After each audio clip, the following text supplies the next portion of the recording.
Welcome back दोस्तों, आप लोग के अपने अकाउंट्स एडिक्टेड चैनल में। आज जो मैं चालू करना है 11th स्टैंडर्ड का BRS chapter, bank reconciliation statement chapter. ये चैप्टर काफी इजी है, काफी हद तक इजी है, एकदम चिंदी बोल सकते हो। बस खाली एक आपको ट्रिक समझ में आना चाहिए कि इसको सॉल्व कैसे करना है। आज के सेशन में क्या करने वाले, इस चैप्टर का पूरा बेसिक कॉन्सेप्ट देख लेंगे। इस चैप्टर को सॉल्व कैसे किया जाता है वो समझ लेंगे। इस चैप्टर को हम क्यों बनाते हैं वो रीजन समझ लेंगे। चैप्टर क्यों आया ये सब समझ लेंगे। जब बेसिक खत्म हो जाएगा तो नेक्स्ट सेशन में क्या करेंगे, प्रैक्टिकल सम स्टार्ट करेंगे। लेकिन एक चीज ध्यान रखना, कोई भी चैप्टर स्टार्ट करो उससे पहले आपको उस चैप्टर का थ्योरेटिकल चीजें, उसके बेसिक कॉन्सेप्ट तो क्लियर होनी चाहिए, तब जाके प्रैक्टिकल चीजें आपके लिए इजी हो जाता है। ओके, देखो, जो आपका चैप्टर नंबर 6 है BRS बैंक रिकंसिलिएशन स्टेटमेंट, वो हम लोग देखने जा रहे हैं। अब देखो यहाँ ना तीन वर्ड है यार, एक है बैंक, एक है रिकंसिलिएशन और एक है स्टेटमेंट। स्टेटमेंट मींस व्हाट, जो रिकॉर्ड्स हमारे पास रखे हुए हैं। ठीक है, सिंपल सा कॉन्सेप्ट है, सिंपल लैंग्वेज में जो रिकॉर्ड्स हमारे पास है। कौन से रिकॉर्ड की बात कर रहा है, बैंक रिकॉर्ड्स की बात कर रहा है। जो बैंक पासबुक होता है ना, जो हमने पैसा डिपॉजिट किया या बैंक से निकाला या बैंक से कोई भी ट्रांजेक्शन्स किया, तो जो डिटेल्स होता है, जो रिकॉर्ड्स है, उसकी बात कर रहा है, उस स्टेटमेंट की बात कर रहा है।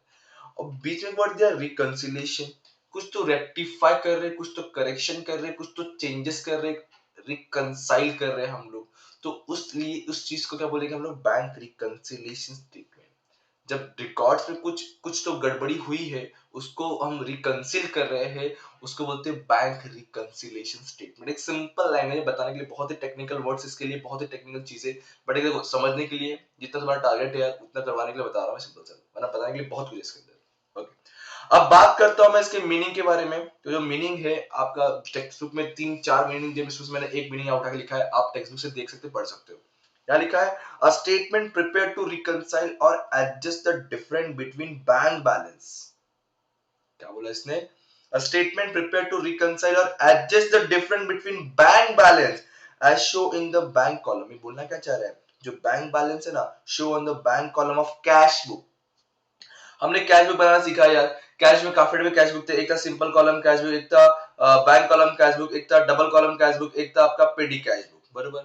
सो इसमें से क्या बोलना चाह रहे हैं, अगर आप कोई भी कैश बुक बनाओ, हमें बैंक कॉलम देखना है। बैंक कॉलम, जो बैंक कॉलम जो हम बनाते हैं, जो कैश बुक कौन बनाता है, बिजनेसमैन बनाता है। कौन बनाता है कैश बुक, ध्यान रखना, बिजनेसमैन।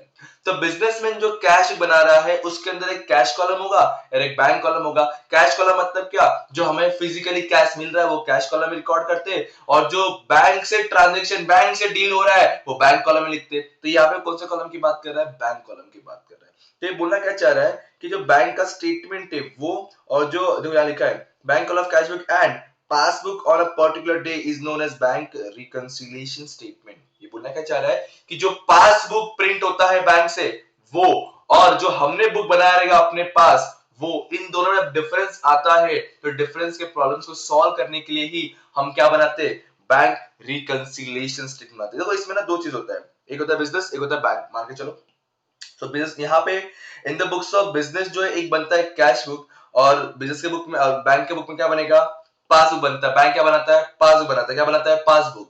किसके नाम से, बिजनेस के नाम से। ध्यान रखना, हम मतलब कौन, बिजनेस। हम क्या बनाएंगे, अपना बुक। अपना बुक मतलब क्या, अपना बुक। अपना बुक मतलब क्या सर, कैश बुक। बैंक का बुक, बैंक का बुक, बैंक का बुक मतलब क्या सर, पासबुक। क्या, पासबुक। याद रहेगा, अपना बुक मतलब कैश बुक, बैंक का बुक मतलब पासबुक, याद रहेगा। ओके, देखो कैश बुक कैसा होता है आपका, एक सिंपल सा टी फॉर्मेट होता है, पर्टिकुलर अमाउंट, डेबिट क्रेडिट हो गया, और इसमें रिसिप्ट और पेमेंट। अगर इसमें स्टेटमेंट की बात हो डेबिट क्रेडिट हट जाएगा, अकाउंट की बात हो तो डेबिट क्रेडिट रहेगा आपका। तो रिसिप्ट एंड पेमेंट आ गया। अब वैसे ही आपका पासबुक भी होता है, बट अपोजिट होगा। यहाँ रिसिप्ट, यहाँ पेमेंट है, तो यहाँ डेबिट में रिसिप्ट रहेगा और क्रेडिट में पेमेंट। पेमेंट को हम रिटर्न बोलेंगे और यहाँ पे इसको रिसिप्ट बोलेंगे। ठीक है, याद रखना, अपोजिट होता है आपका।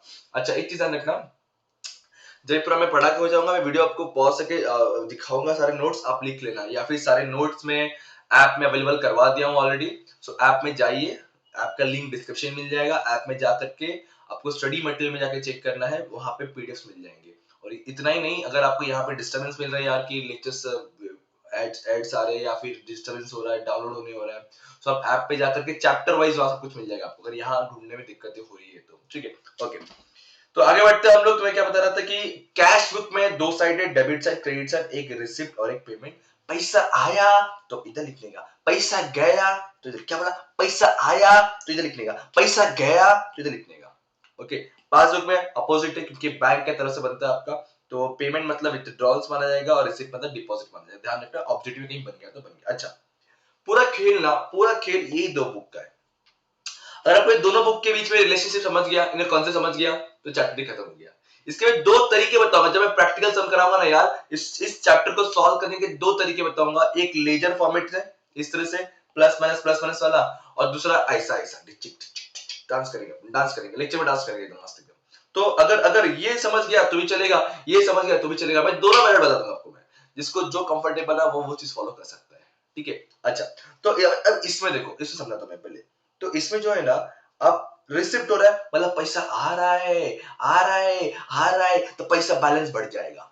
बैंक बैलेंस क्या हो जाए अपना, मतलब पैसा बढ़ रहा है ना, बैंक बैलेंस बढ़ रहा है, मतलब कैश आ रहा है, आएगा तो बोलेंगे वाह पैसा आ रहा है, खुशी, पैसा पैसा पैसा पैसा पैसा। सो इसलिए यहाँ क्या होगा, प्लस। अब पेमेंट, पैसा जा रहा है, पैसा जा रहा है मेरे पास से, पैसा गया मतलब पैसा कम हो गया, कम हो गया मतलब माइनस। याद रहेगा। तो कैश बुक में receipt side that is first, debit side on plus, on credit side क्या हो जाएगा, माइनस। यहाँ पे क्या होगा बताओ, अभी उल्टा, अपोजिट, बराबर। देखो इसको समझो, यही समझना इंपॉर्टेंट है, इसके बेस पे अपना पूरा पूरा चैप्टर है कि कैश बुक में इधर प्लस इधर माइनस, और पासबुक में इधर माइनस और इधर प्लस। ऐसा फटाफट बना देने का, एग्जाम में भी छोटा सा ऊपर टॉप पे बना देने का, तो आपके लिए इजी रहेगा। इसी के बेस पे करना है अपने को। अच्छा, अब थोड़ा सा आगे रीजन पढ़ते हैं हम लोग कि अगर अगर अगर मैं ये चीजें लिखवा के दे रहा हूँ कि अगर ऐसा रहा तो क्या करना है। देखो हमने पढ़ा है कि एडजस्टमेंट के हमेशा दो इफेक्ट होते हैं, कितने इफेक्ट होते हैं, दो इफेक्ट होते हैं। तो आपका इसमें से ही दोनों इफेक्ट कहीं ना कहीं आने वाला है। तो यहाँ पे समझो, मैं बता रहा था, जो अगर मान लो क्वेश्चन में इन चारों में से कोई सेंटेंस आपको दिया हुआ है स्टार्टिंग में, क्या बोल रहा हूं, अगर क्वेश्चन में इन चारों में से कोई सेंटेंस आपको दिया है स्टार्टिंग में, जैसे कि debit balance as per cash book, मतलब कैश बुक का पॉजिटिव बैलेंस इसको बोलेंगे, balance as per cash book, इस दोनों सेम चीज है, but balance as per cash book का मतलब क्या होगा, debit balance as per cash book दोनों पॉजिटिव बैलेंस है। ओवरड्राफ्ट एज पर पासबुक, या फिर debit balance as per passbook, ये पासबुक के नेगेटिव बैलेंसेस है। सो अगर ऐसा कुछ दिया रहेगा तो ध्यान रखना है कि आपको जो सेकंड इफेक्ट है, जो आपको सेकंड इफेक्ट है, वो हमेशा कैश बुक में लेना है। सर नहीं समझा, समझाता हूं। मैंने बोला अगर ये चार स्टेटमेंट से कोई स्टेटमेंट आपको दिया क्वेश्चन है, मैं प्रूफ कर दूंगा, मैं क्वेश्चन जब कराऊंगा ना तब प्रूफ कर दूंगा, और मैं पूरी तरह ट्राई करने वाला हूं कि टेक्स्ट बुक के जितने सम्स है सारे सारे सम्स करा के आपको यहाँ पे दे दूं मैं, डोंट वरी। अच्छा, तो चारों में से अगर कोई भी स्टेटमेंट आपको क्वेश्चन में दिया रहेगा, कोई भी स्टेटमेंट दिया रहेगा, तो ध्यान रखना आपको सेकंड इफेक्ट कैश बुक में ही होना चाहिए। फर्स्ट इफेक्ट किधर भी हो दो, फर्स्ट इफेक्ट चाहे कैश बुक में हो या पासबुक में हो, दो ही तो बुक है अपने चैप्टर में। फर्स्ट इफेक्ट चाहे कैश बुक में हो या पासबुक में हो, but at the time of rectify second effect अगर ये चार स्टेटमेंट से कुछ दिया है तो कहां होगा, कैश बुक में होगा। सर नहीं समझा यार, अभी भी नहीं समझा सर, डोके में नहीं जा रहा, डोके में जा रहा। सुनो बता रहा हूं, अगर क्वेश्चन में इस चार में से कोई भी स्टेटमेंट दिया हुआ है, ठीक है, कोई भी स्टेटमेंट दिया हुआ है, तो फर्स्ट इफेक्ट किधर भी होने दो, पासबुक में हो या कैश बुक में हो, लेकिन सेकंड इफेक्ट किधर होगा, कैश बुक में होगा। क्लियर है। कब कब, जब debit balance as per cash book होगा तब, जब balance as per cash book होगा तब, या ओवरड्राफ्ट एज पर पासबुक होगा तब, या debit balance as per passbook. देखो समझो, सिंपल सी मचा, कैश बुक का पॉजिटिव बैलेंस और पासबुक का नेगेटिव बैलेंस रहा तो क्यों ऐसा बोल रहा हूं कि पासबुक जो एक्चुअली क्रेडिट बैलेंस होता है और यहाँ डेबिट है, ओवरड्राफ्ट का मतलब ये नेगेटिव बैलेंस है।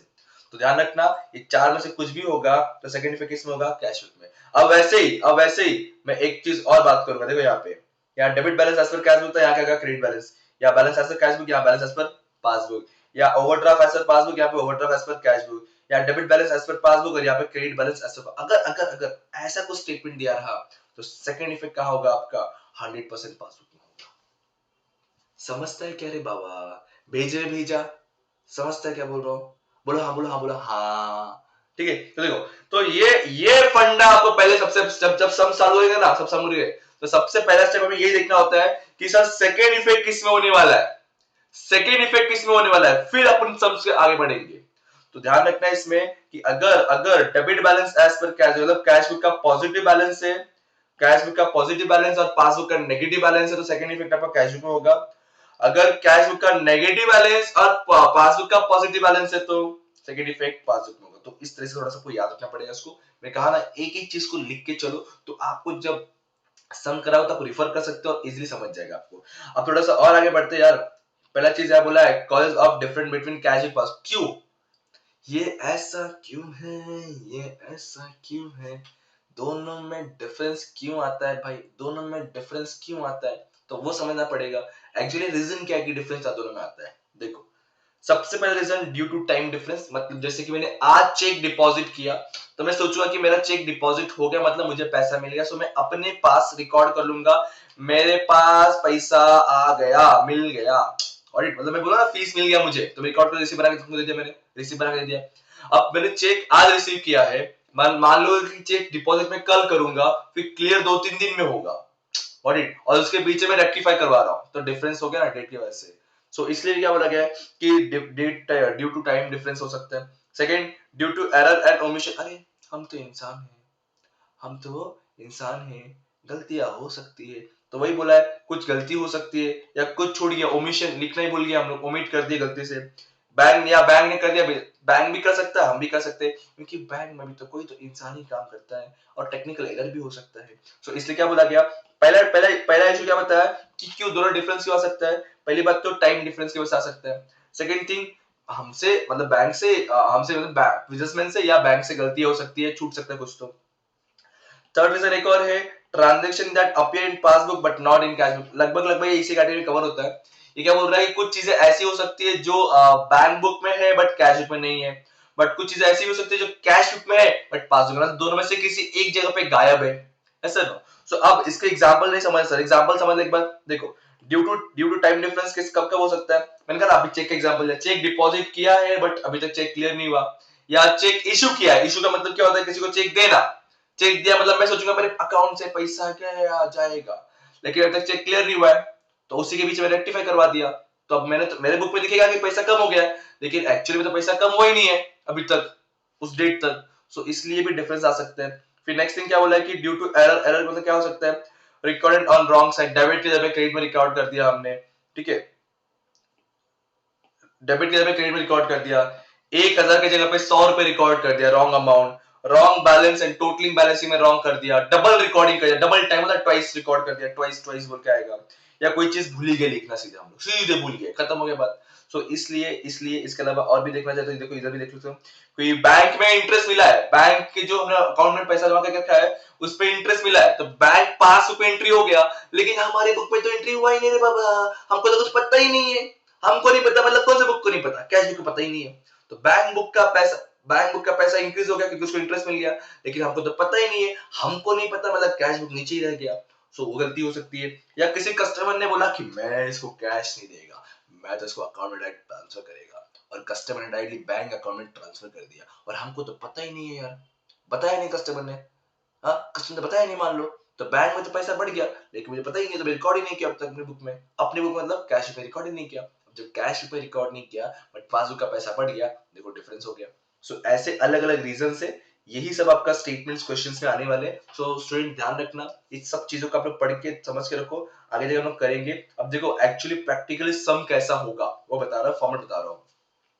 सबसे टॉप पे bank reconciliation statement in the books of प्रणाली को तो भी चल जाएगा, एज ऑन लिख देना, जिस दिन हम बैंक रिकंसिल कर रहे हैं उस दिन का डेट यहाँ पे 31 दिसंबर 31 जो भी डेट आपको दिया रहेगा। अब इसका फॉर्मेट आपका सिंपल सा फॉर्मेट है यार, ऐसा डब्बा बनेगा, particular amount, amount debit credit नहीं है, ये जर्नल एंट्री नहीं है, ध्यान रखना, डेबिट क्रेडिट नहीं आएगा, ये इनर कॉलम है, ये आउटर कॉलम है, कैलकुलेशन के लिए इनर कॉलम को यूज करेंगे, प्लस माइनस होने के बाद बाहर वाले को हम डायरेक्ट अमाउंट निकालने के लिए आउटर कॉलम यूज करेंगे।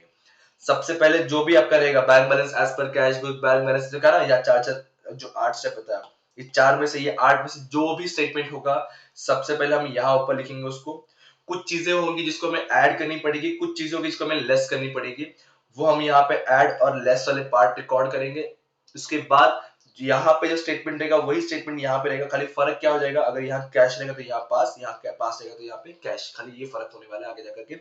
सो ये तुम्हारा एक्चुअल प्रैक्टिकल सबका फॉर्मेट है, बट यार मैंने अगेन कहा इस चीज के लिए आपको ये चीजें पता होना चाहिए, ठीक है। सो मैं आपको 2 मिनट दे रहा हूँ, वीडियो पॉज करो, आप लोग इन चीजों को स्क्रीनशॉट ना लो, बैठ के लिखो, जब लिखोगे तब ज्यादा कॉन्सेप्ट आपका स्ट्रांग होगा, कॉन्सेप्ट स्ट्रांग होगा तो सम्स फटाफट इजीली जल्दी खत्म हो जाएगा, ठीक है।